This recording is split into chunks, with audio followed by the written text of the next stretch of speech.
Greetings, Philip Bateman here from Smarter Impact, produced by Bravo Charlie. And I'm really excited today to be speaking with Mark Ingram, who's the Chief Impact Officer for the Brightlight Group. And Mark, pleasure to have you here today. Great to be here, Philip. Thank you for the opportunity. What's a Chief Impact Officer? Well, to drive the impact goals of Brightlight, where our moniker is we exist to transform lives. And I bring meaning to that, give three dimensions to what that entails in terms of how we invest. What are those dimensions? So we drive hard to shift impact investing to gain an understanding of beneficiary outcomes. So much of impact investing looks at outputs, but outputs doesn't necessarily tell me whether people in the real world are improving in their well-being, their hope for the future, their disadvantage is improving towards advantage in life. And we think that's an important evolution in impact investing. No, that makes it makes sense. As you're saying that, it's just jumping straight forwards to a bunch of notes I've got here around just that piece really struck me that you just said. We'll get there. So your background is rather eclectic. Yes, it's unusual. Yeah. Kanematsu, one of Japan's biggest companies, I believe, the longest established trading house in Australia, first set up in Sydney in 1890, so like over 120 years ago now. I've got you quoted on Impact, saying this was your first encounter with widespread poverty and inequality, and that prior to Kanematsu, you lived a very sheltered middle-class life. Can you expand on that for us? Yeah, so white middle-class Kiwi, grew up in Auckland, hadn't really seen even a homeless person until actually I went to a match at the MCG as a kid, as a 12-year-old. But when I got hired by Kanematsu, it was in the 1990s. The tiger economies of Southeast Asia were the rage back then. And so I'd travel a lot up to South and Southeast Asia, India, Philippines, Indonesia, and so forth. And to get that culture shock of the inequality that is quite visible and tangible really made me think differently about the privilege we have in countries like Australia and New Zealand. And you've consulted to the Asian Development Bank, the United Nations Development Programme, World Economic Forum, the Australian government. What do you tell them?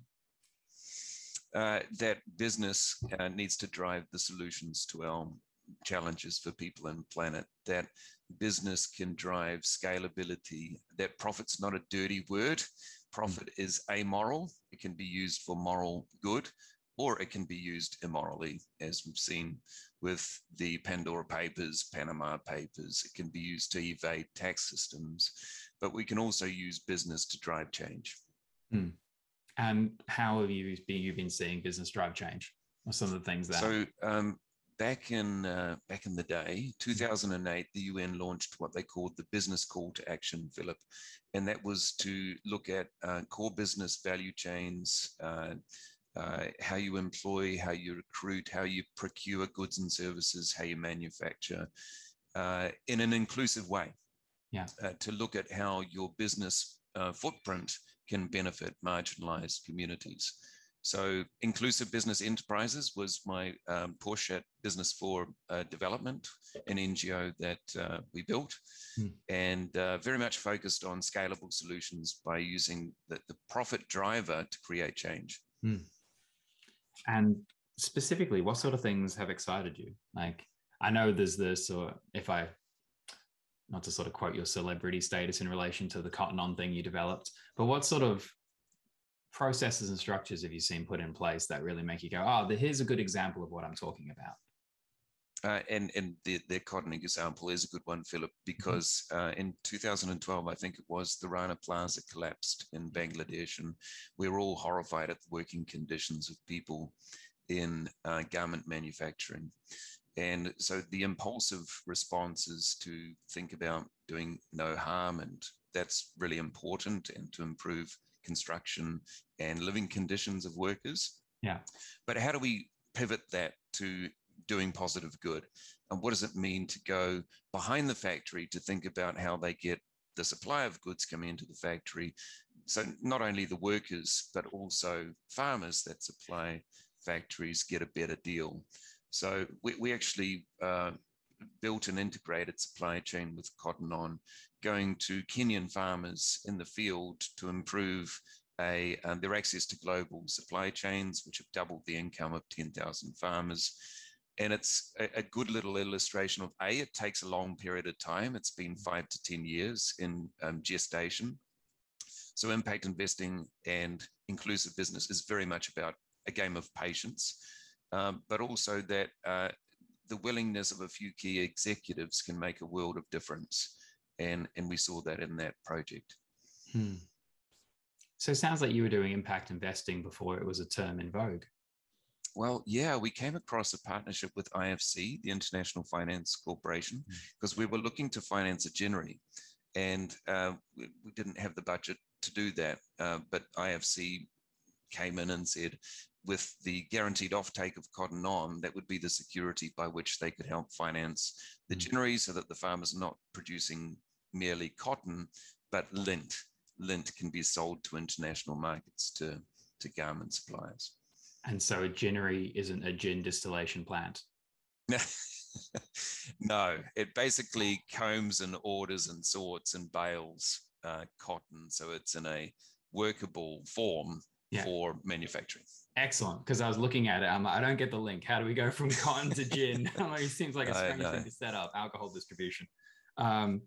And because when I read that, I've got the production offtake agreement IFC loan as this mechanism to increase livelihoods. And it makes me think of when I worked with Kilter Rural, who are they won the Asset Manager of the year before you at the Asia Pacific Impact Awards. And their whole deal was that through offtake agreements, securitized, they were able to uplift the community. And so I see this sort of parallel between you working at Kanematsu, you working as the New Zealand Trade Commissioner to Victoria, I believe, in AgTech and things like that, and then taking those mechanisms and just applying them to other organizations that haven't yet unified and essentially got access to the leverage of capital, for one of a better term. Is that really what this is all about? Just standardized business mechanism? Yeah, it's a very simple thought to take the power of your purchase order, the ability of your procurement to change lives. And it's the same with investors. Take the power of your asset ownership and use it to create change. But often we have this dualistic view of the world, Philip, where we make a whole lot of money over here and we generously, philanthropically give it away over here. That's the good in the world we do, and this is how we make money. Well, no, the whole movement is one of convergence, to bring the good you do in the world to how you invest and how you do procurement, how you do business, and how you manage your money. And I mean, predominantly you're a Christian faith-based organization for the majority of your portfolio, or if you will. You and I were talking before this about Matthew 25:40, and whatever you did for one of the least of these brothers and sisters of mine, you did for me. How does faith and business mix in your world?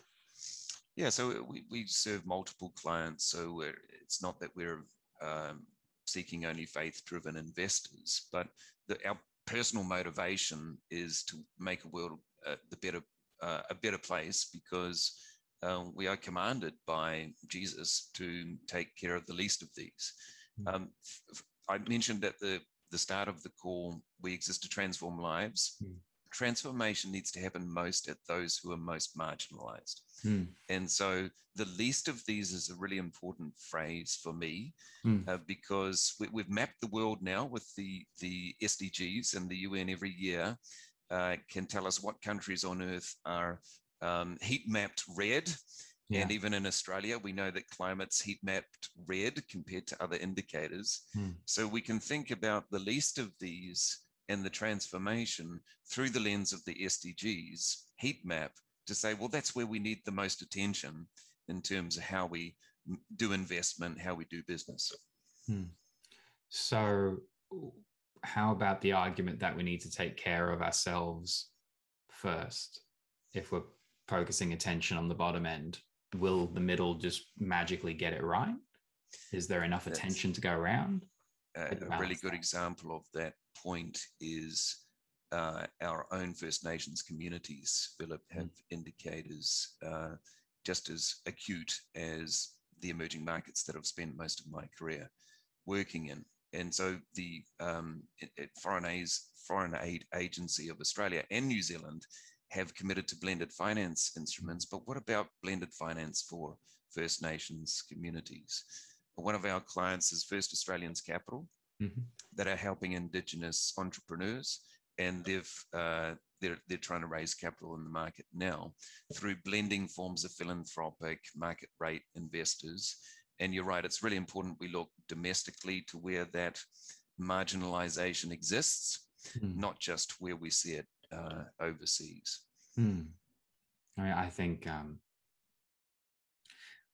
I think it was about 3 years ago I was seeing, I believe it was Paul Keating, don't quote me though, talking about his lifetime of seeing the Indigenous Health Gap deteriorating like over the last 30 years. And I was actually not closing our Indigenous support mechanisms. Do you think is it that we've got access to technology and communication and information that's empowering this change? Is it just general awareness? Change of what order are you referring, Philip? Well, that a lot more people are getting motivated, or am I simply maturing into the business community and starting to see all these people around me that have been doing good their whole lives, and that's just how it's always been? I think the need is more acute, and when issues become tactile, when you drive through the countryside in Victoria during a dry summer and you see drought conditions, you realize the climatic change is an important consideration. When you see that most of Africa has only 5% COVID vaccination rates and we're sitting on 90% in Australia, you realize that we are unequal as a planet. And I think the consciousness in particular of COVID in terms of where there's human need and where there's planetary need is driving wholesale change. I think we're definitely at or approaching a tipping point.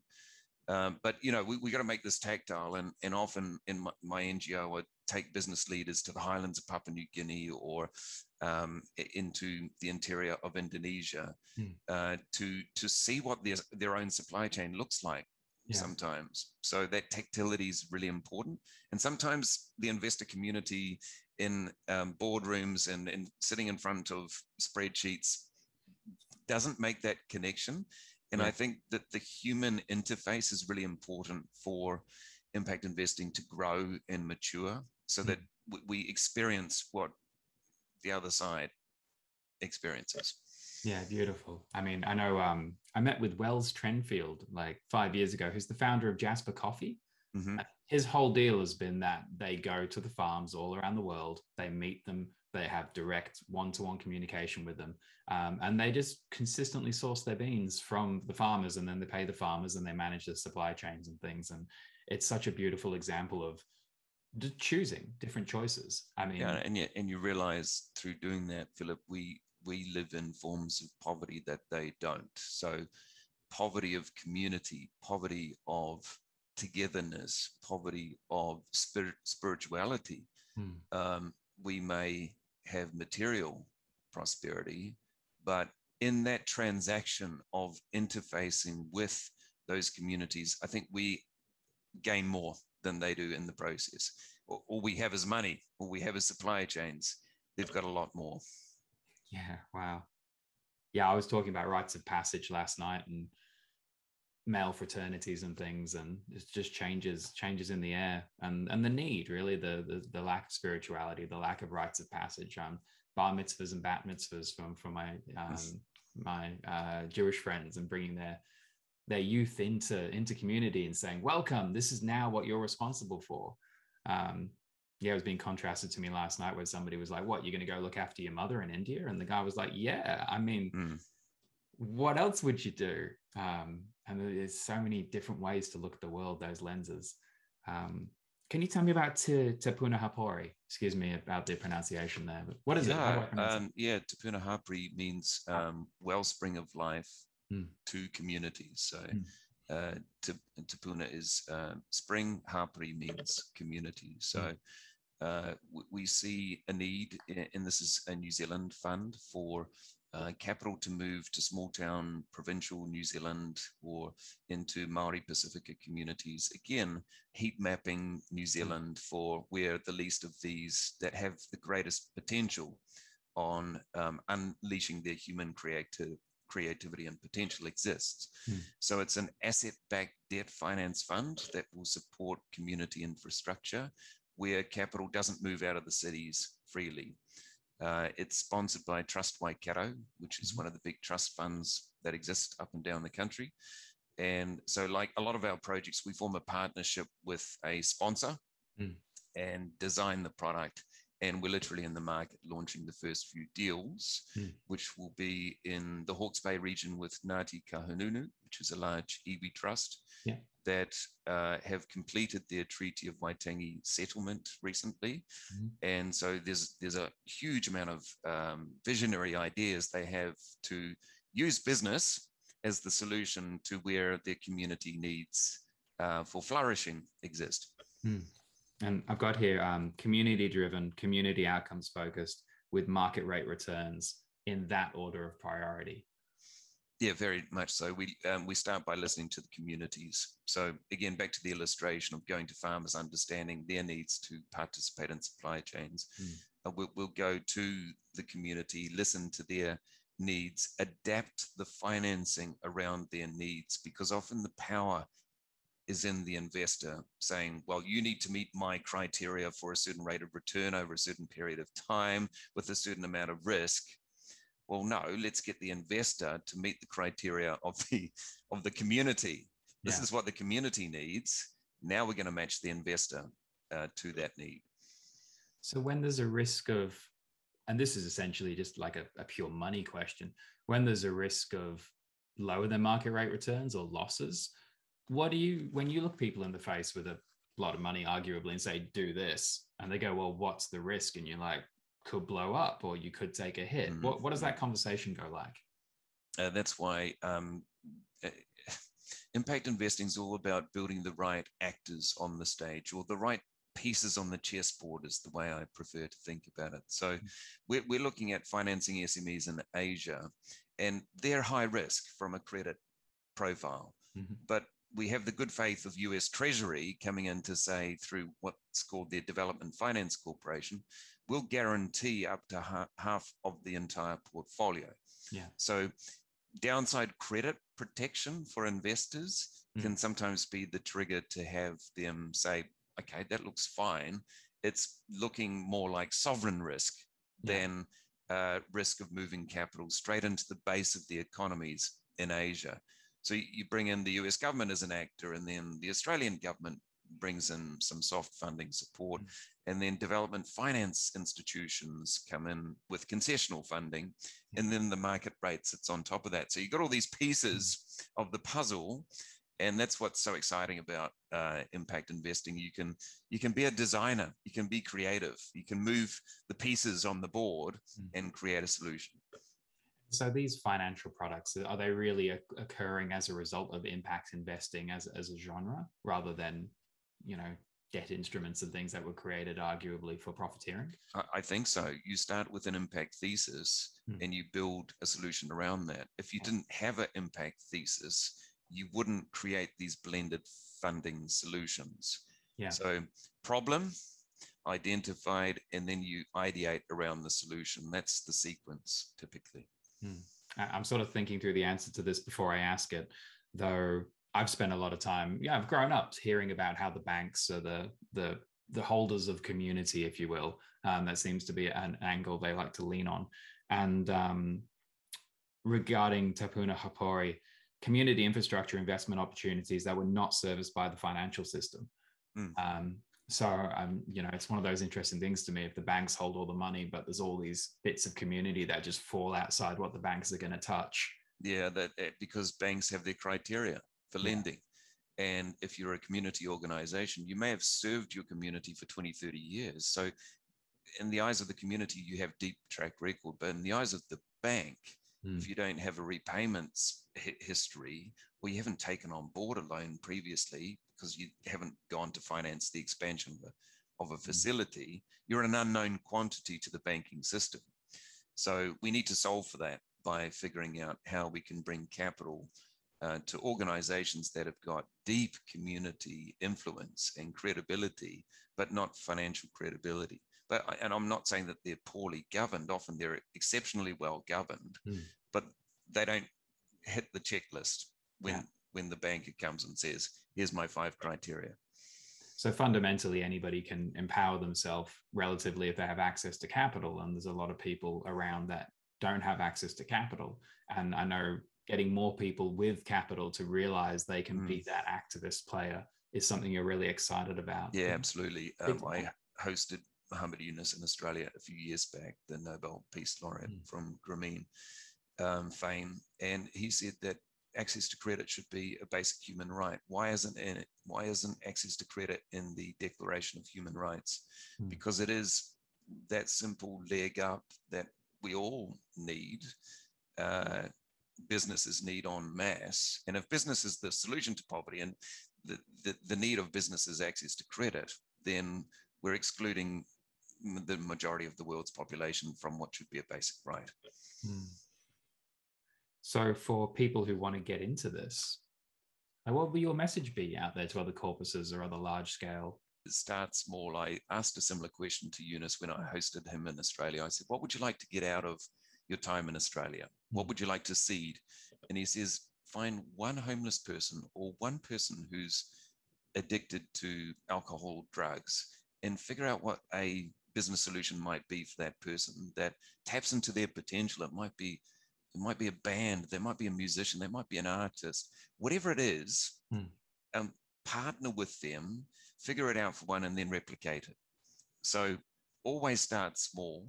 The idea we had at Business for Development is 1 or 2 flagship demonstration projects that prove the point that you can make money together with poor communities. So they're gaining, you're gaining. It's not a zero-sum game. And so I would say start small, think about what your talent and skills and experience is, and who do you care about? Some people care more about people with disabilities or Indigenous communities or people in developing countries or ... I could go on. Go where your heart, your passion is, start small, but think through business solutions because they can scale, whereas philanthropy can't scale. The pay for performance, social impact bonds, yes, mix those 2 terms up, but there's already a massive amount of expenditure on a national level from the government in various programs. What would you say, or do you have any thoughts on that as a mechanism or as an opportunity? Yeah, we've got a client called Momentum, which is a consortium of Indigenous service providers. And we're working with the New South Wales government right now. And again, to my point, start small. It's quite a small social impact bond, but it's trying to recognize invisible Australians, Aboriginal Australians that don't have birth certificates, that don't have driver's licenses. They can get a speeding, not even a speeding fine, Philip, a driving without a license fine, but they don't have a birth certificate. So how did they get a driver's license? And then how do they get access to welfare and health and education support? So there's a missing gap in the system to which the pay for outcome of the bond is looking to solve for. And we're starting very small in a region of New South Wales to get some data points of evidence to prove that that will work. Once it has worked, you could see it go from 5 million to 50 million in scale. Thank you. Asia Pacific impact notes? Care to give us a... Yeah, so an idea of the Department of Foreign Affairs and Trade, who have a program called Frontier Brokers. Yeah. Frontier Brokers, as the name suggests, is designed to broker at the frontier new innovations in finance for emerging economies. So we see a wall of capital in Australia. It's called the superannuation industry. $3.5 trillion sitting here of available capital. We've got hundreds of millions of people in Asia that need access to credit, which we've talked about recently. And how do we marry the institutional investor with the opportunities in Asia to help through a gender lens, women-owned and women in the supply chain of businesses right through South and Southeast Asia at the base of the economy? Well, we've got to get credit enhancement. We've got to get the risk return profile right. And we've got to have a pool of pipeline opportunities so that we can feed the scale of capital to those large investors. So we're working with 3 co-lenders that will move the capital to the enterprises up in Asia. And so because of the experience of Christian Super, having invested offshore for impact over a decade, we've got all the relationships in Asia to mobilize the intermediaries to move the money. Yeah, beautiful. I was thinking that I've got here that you're working with Melissa Bunkaras, excuse me if I didn't get that right, to integrate the UN Global Compact Women's Empowerment Principles and the 6 gender lenses into your due diligence approach for this, and that you're going to put these key performance indicators into your impact management methodology. And that I found fascinating, as we have sort of the principles for responsible investment. I think the GSG had a new thing. Maybe that's what everybody signed on to. There's just so much going on as people try to figure out how do we measure impact, and where's the tension between standardization and progress? How do you find that?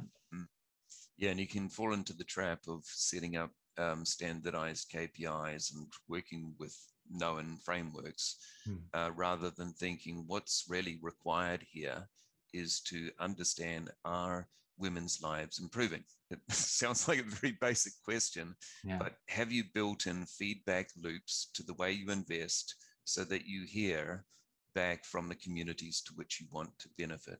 So we've also done some work with an organization in the US called Criterion Institute, Philip, that help you think through investment process and how you're going to get voice. I mentioned with Te Puna Hapri, we were very mindful to get community voice. The same with Asia Pacific Impact Notes. We want to get down to the proposed beneficiaries to hear what's meaningful to you. I remember James Wolfenson, the notable Australian, was president of the World Bank a while back. And he said, with all the World Bank did, we hadn't asked the basic question, what do the poor want? And so we did this report, I think back in 2005, called Voices of the Poor, where for the first time we asked all those communities, what is it that you actually care about? And is World Bank funding programs delivering it for you? So it's not rocket science. It sounds very simplistic to say, but getting data through from the beneficiary to inform how you invest is incredibly important. And speaking of what the poor want, you mentioned to me previously about standing somewhere and looking out and seeing that this entire landmass you were looking at was previously underwater, and the role of aid funding and the effect that had. Could you take us through that? Yeah, so I went into Aceh province, would have been about 2009 or 10. I can't recall when the tsunami was, 2004 perhaps, but it was a few years after that. But still the recovery was slow and hadn't completely restored livelihoods yet. And there was a vessel, a container ship that was 1.5K inland that you can clamber up onto, look out to the horizon, see the coast, and realize all that territory was underwater. Now, there was aid money pouring in, and had been for years, into Aceh. But again, listening to the communities, we want to just restore our aquaculture industry. We want to form a cool chain to Madang. We just need credit. We need finance to rebuild infrastructure and get trading with international markets again.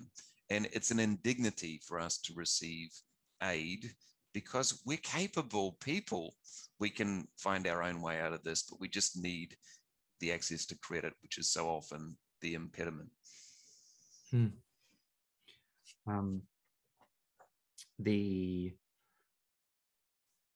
the topic of social housing, the Brightlight Real Asset Impact Fund, I've got here that the government is tasked with transitioning young cohorts of people with disabilities who aren't currently housed in purpose-built accommodation. In fact, many of them are in aged care.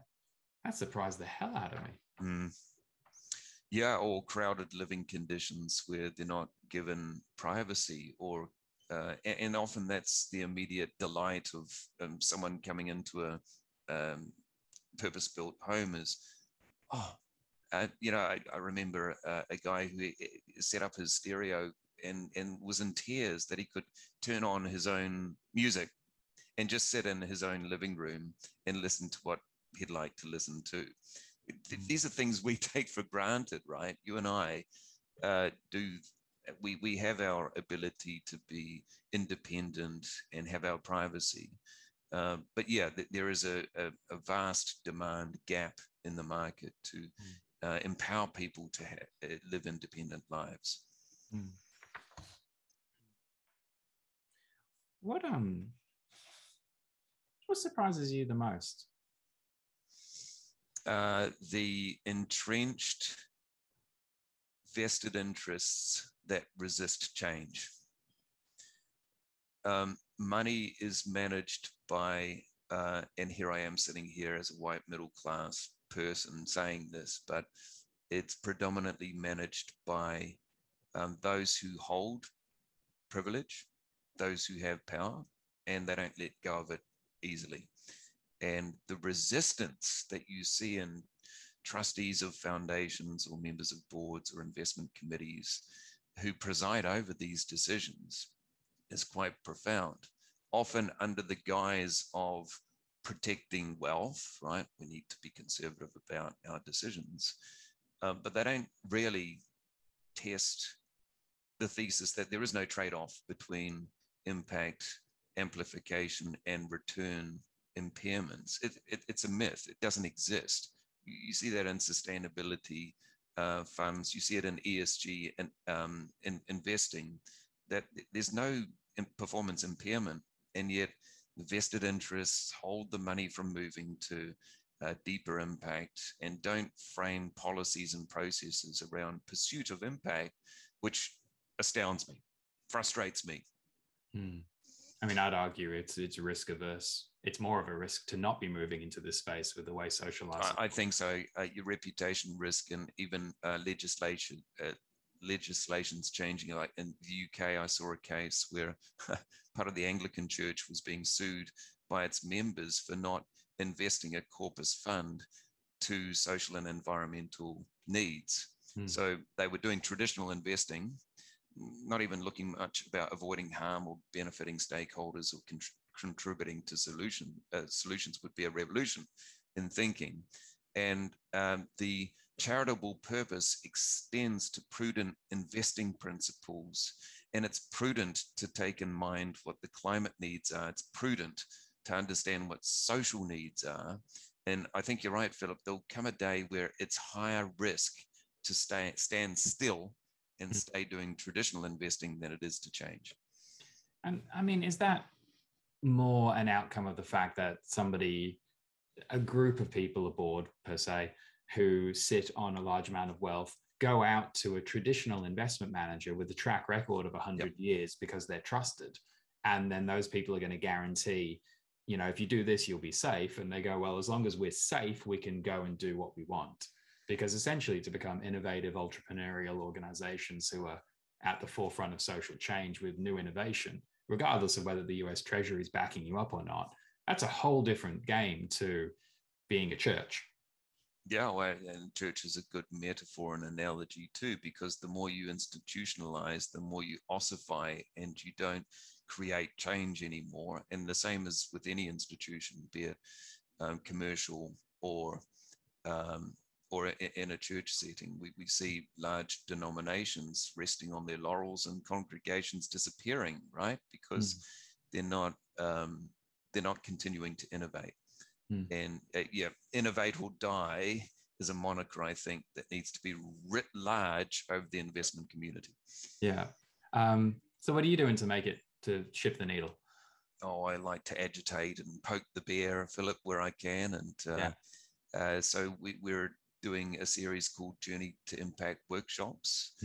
We've partnered with Simon Lewis at Good Wolf, who I believe you've had a conversation with, to give the tools and the equipment to CEOs, board members, trustees, to take the data, the hard data that exists, to say we can make a shift to impact and it will not impair our investment portfolio performance. And so, yeah, we hope to weaponize the entrepreneurs and the change agents, starting with wholesale philanthropy, because there's about a $50 billion market there that's poised and ready to shift because they're missionally oriented towards impact. Their trust deed says we care about impact, but the portfolio is incongruous with that. So we think we can move that market the first. All right. So 1-to-1, I'm sitting on one of these boards.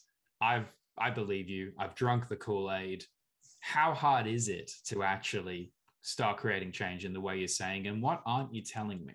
What's the thing that's going to break through the door? And what I'm not telling you is that it will take years to incrementally shift across your asset classes, through your investment managers, your consultants and advisors, putting out tenders, thinking about changing policy. It's going to be a lot of hard work, and you won't get change overnight. But again, back to the example before of Eunice saying start with one person. Start with your screens. Maybe you don't like fossil fuels in your portfolio, so you sign up to an agreement to have exclusions on that one issue, or it might be social ethical concerns that.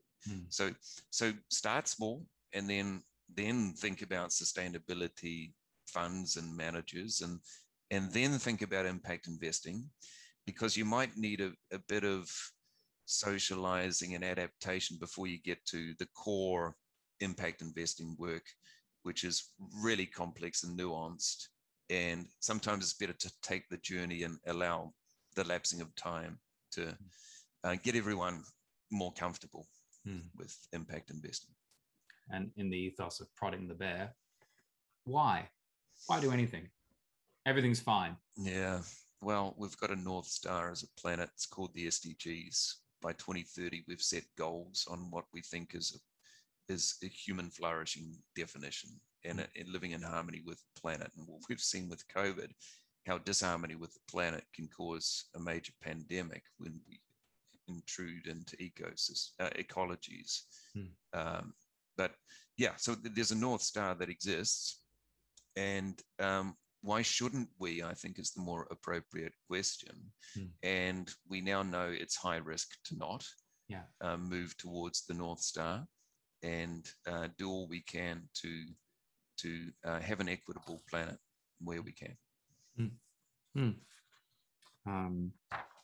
There's just so much you're across here. I've got a whole lot of research data behind it, and sounds like you're living a good life. Oh, it's rewarding. It gets you out of bed in the morning if you feel that today we're making one step further to change norms. But as I say, that frustration can wear on you, because it took me 10 years in my NGO to get, like the Cotton On project was year 7. So you had 6 years of battling away to find companies willing to do that kind of work. And Brightlight's no different. We're having to be very patient to find the right investors, the right sponsors and partners. And so you can get worn out of the patient game. We, as Bill Gates would say, need to be impatient optimists. But sometimes patience wears against the commitments you have. But apart from that, no, we celebrate the small gains we get, Philip. Yeah. arguably the European Union was a great thing for all the countries in the Union to stabilize and start working together post World War II, created a lot of an economic uplift and interrelated trade and movement and things like that. What's the opportunity for Australia to support that kind of thing in a developing Asia? Yeah, well, we live in the Asian century and we're in Asia. The health of 25 million Australians is the equivalent to the bottom 600 million people in Asia. And yet we don't think that way often enough. Mm.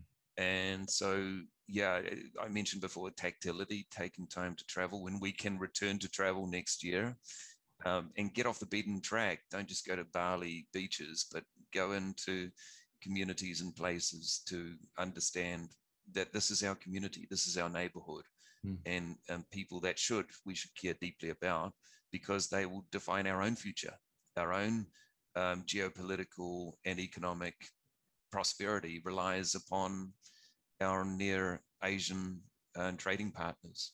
You mentioned Kanematsu in the beginning of the call. I spent most of my career understanding international trade, and though that's the lifeblood of our economy. And we've seen that with students not being able to come into Australia is a great example of how we're so interconnected with Asia. It's incredibly important that you experience it on a personal level, because then you'll do something about it. Art versus science, living the power of it.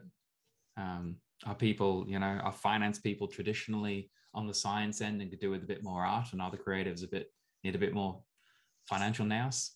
So I'm an arts graduate, Philip, and I come into an organization of people with MBAs and from investment banks, and half of us have got left hemisphere brains, half right hemisphere. But it's beautiful blending. It's both art and science, and it takes creatives and poets and musicians as much as it takes analysts and bankers and investment managers.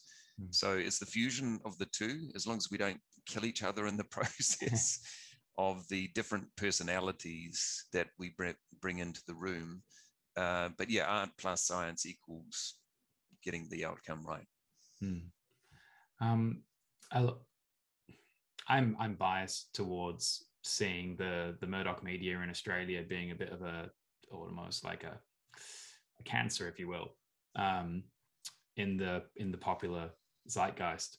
And in Victoria, at least, the Labor government gets absolutely slammed consistently. And I see a lot of general disenfranchisement. I'm nearly 39, and a lot of my community are very disenfranchised with Australian politics. And yet it's the fabric of this amazing society we live in, which both stuns and upsets me that appreciation isn't there. Though there's a relatively glacial pace of change.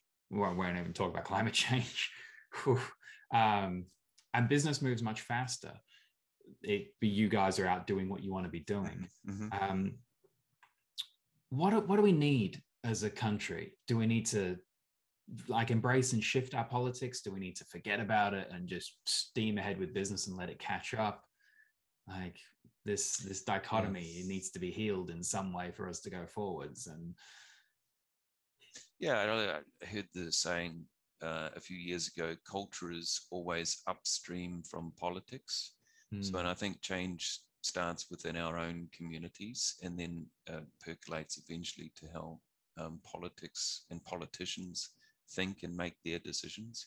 So again, I'll go back to that basic principle: start small, start with who you are when you wake up and look in the mirror, who you want to be. We've got the Great Resignation going on in the US and Europe, and it's coming to Australia, where people rethink about their purpose.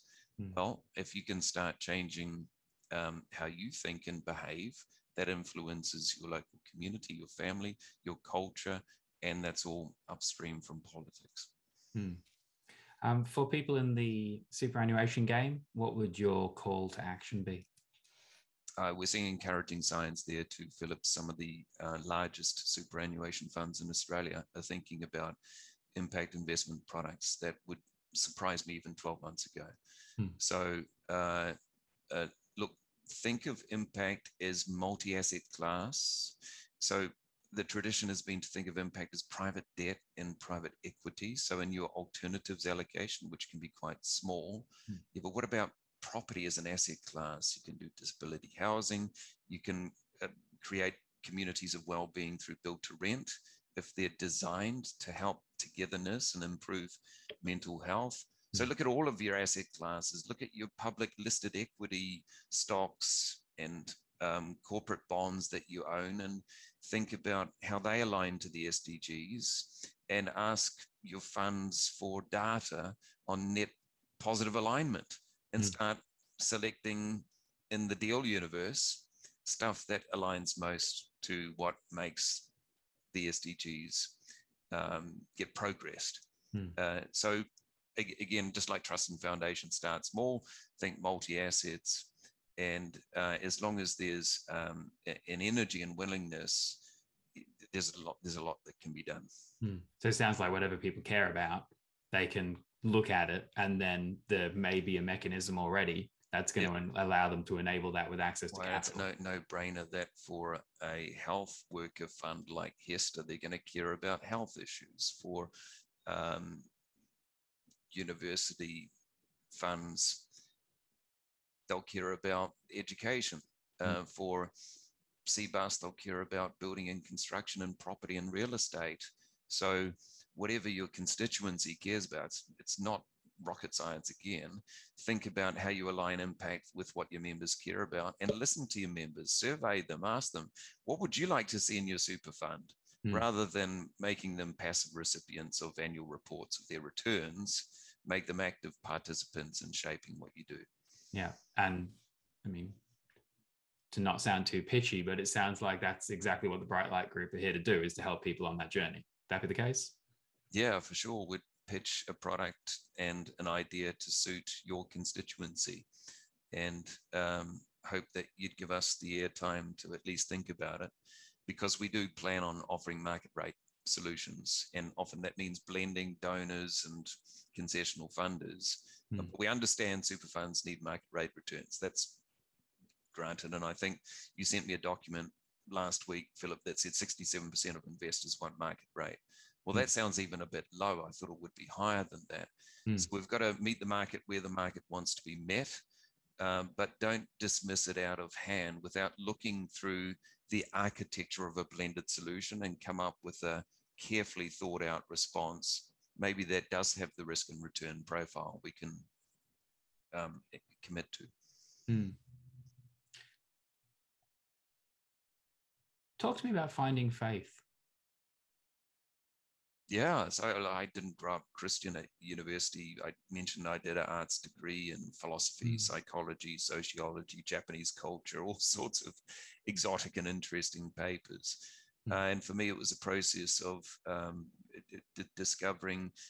I dismissed Christianity. It wasn't something that I'd even thought of. It was an artifact of the past. The Bible's an archaic book. It was written 2,000 years ago. How does that relate to me? But I think it was a personal encounter with a living God. It was a deeply spiritual experience. It was, as the Apostle Paul said, like scales falling off from your eyes, like being able to see for the first time, be able to hear birds and connect with nature, because seeing it as a creative masterpiece of a living God. And so it's not an academic intellectual pursuit.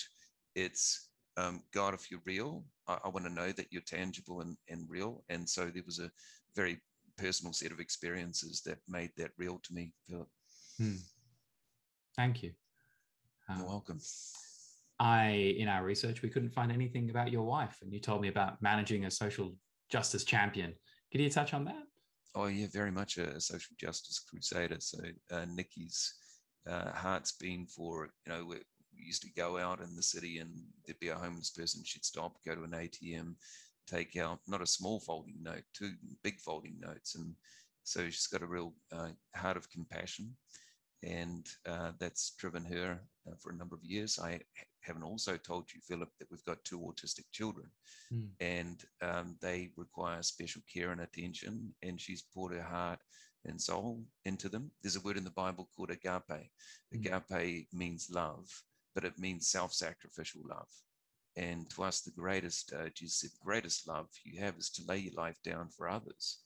And so she's doing much greater than what I get to talk to you. I get to do interesting things with interesting people. She gets to love and care for a couple of kids that need her help. So yeah, she's a very special person. I can really feel your reverence.